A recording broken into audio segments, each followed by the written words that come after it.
35 degree सेल्सिअसच्या तापमानात chest pain होते. तर आज आपण मारणार एक 22 किलोमीटर. तर 22 किलोमीटर मारण्यासाठी माझ्यासोबत आलेत माझे 2 फॉलोवर्स. आपण एक स्टोरी टाकली होती 22 किलोमीटर जर कोणाला रनिंग करायची असेल माझ्यासोबत त्यांनी DM करा. तर DM करून 2 फॉलोअर्स माझ्यासोबत आलेत. एक आहे आपल्या बाजूच्याच गावातला नमन आणि एक ग्रँड रोडवरून आला आहे मुंबईवरून मंथन. तर यांच्यासोबत आपण आता 22 किलोमीटर सुरू करतो आहे. तर ॲस्थेटिक जिम घनसोलीपासून ते Digha station Patni road return असा आपण एक 22 किलोमीटरचा ट्रॅक डिसाईड केला आहे. तर बघूया आपल्याला किती वेळ लागतो तो कंप्लीट करण्यामध्ये. आपण इथेच रिटर्न करणार आहोत. तर व्हिडिओ शेवटपर्यंत नक्की बघा. 1 किलोमीटर डन. तर मंथन कसली तयारी करतोय तू आता? पोलीस भरतीची. मग किती एक्सपिरियन्स आहे तुला अकॅडमीला वगैरेचा? अकॅडमीला रनिंग वगैरे आहे चांगली. हां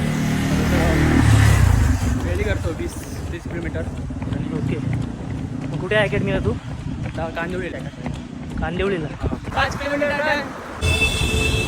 तर हीट खूप जास्त असल्यामुळे आम्ही 2 पाण्याच्या बाटल्या घेतल्यात कारण बॉडी खूप जास्तच गरम झाले. तर आता पाणी टाकून आम्ही थंड करणार आहे थोडं जेणेकरून रिकव्हरी होईल आमची.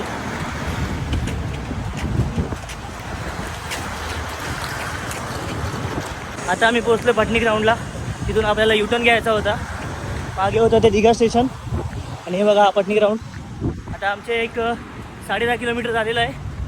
13 किलोमीटर कंप्लीट. उन्हामुळे त्यांची पण एनर्जी आणि माझी पण थोडी डाऊन झाले आणि ते लोक पण थोडं मागं पडलेत. आता तुम्ही बघू शकता नमन माझ्या मागे आहे आणि त्याच्या मागे मंथन आहे. काय नाही तरी पण आम्ही कंप्लीट करणार. तर मंथनला थोडं चेस्ट पेन होते त्याच्यामुळे आम्ही थोडा इकडे रेस्ट घेतला 1 मिनिटाचा. त्यानंतर परत सुरू करू. 17 kilometre done. Half marathon with distance done. 1 more to go. 22 kilometre done. 35 degree सेल्सिअसच्या तापमानात 22 किलोमीटर मारणं हे काय सगळ्यांच्या बसची बात नाही. पण आम्ही ते करून दाखवलं. भले ते आम्ही 2 वेळा थांबलो किंवा थोडं पेन झालं त्यामुळे थोडा टाईम वाढला आमचा. पण तरी पण आम्ही ते पूर्ण केलं आहे. आता 22 किलोमीटर कंप्लीट करण्याच्या खुशीमध्ये आम्ही शिकंजी पितो आता. तुम्हाला पण जर माझ्यासोबत ही रनिंग करायची असेल तर मला फॉलो करा आणि मी जेव्हा स्टोरी टाकेन त्याला DM करा. मी तुम्हाला लोकेशन आणि टायमिंग नक्की शेअर करेन.